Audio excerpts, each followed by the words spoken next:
जंगल के बीच एक सुबह एक हाथी और बाघ के नन्हे बच्चे ने एक नई दुकान खोली थी। तख्ती पर बड़े अक्षरों में लिखा था, जो टूटे हम जोड़े। दुकान के छप्पर पर दो पैरों पर खड़ा छोटा हाथी बैठा था।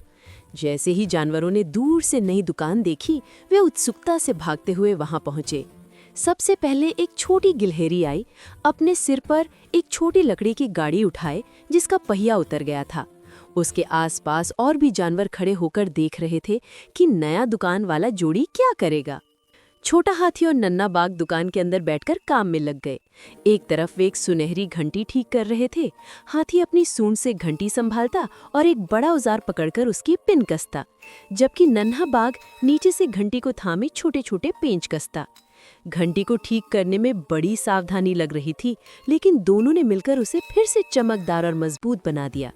जैसे ही घंटी तैयार हुई, दोनों इतना खुश हुए कि उछलने लगे। नन्हा बाघ छोटे छोटे उछाल मारता और हाथी अपनी सूंड घुमाकर हंसता रहा। उनकी खुशी देखकर पास खड़े जानवर भी मुस्कुरा उठे। कुछ ही देर में जानवर अपनी अपनी चीजें लेने लगे। गिलहरी ने अपनी गाड़ी उठाई, पहिया पहले जैसा मजबूत था। सब अपना सामान ठीक करवाकर खुश होकर घर लौट गए। तभी जब दुकान लगभग खाली हो चुकी थी, एक उदास बंदर वहां से गुजर रहा था। उसके हाथ में उसकी टूटी हुई गाड़ी थी।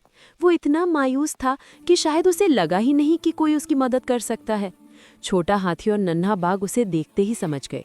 उन्होंने बंदर को आवाज दी, अरे रुको, हम देख लेते हैं। बंदर रुक गया और उसके चेहरे पर हल्की सी उम्मीद दिखाई दी। हाथी और नन्हा बाघ तुरंत उसकी गाड़ी ठीक करने लग गए।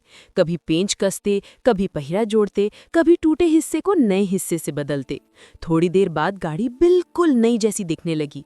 बंदर ने जैसे ही अपनी ठीक हुई गाड़ी उठाई, उसका चेहरा खिल गया। उसने मुस्कुराकर धन्यवाद कहा और खुशी खुशी वहां से चला गया। छोटा हाथी और नन्हा बाघ दिन भर का काम करके फिर बहुत खुश हुए।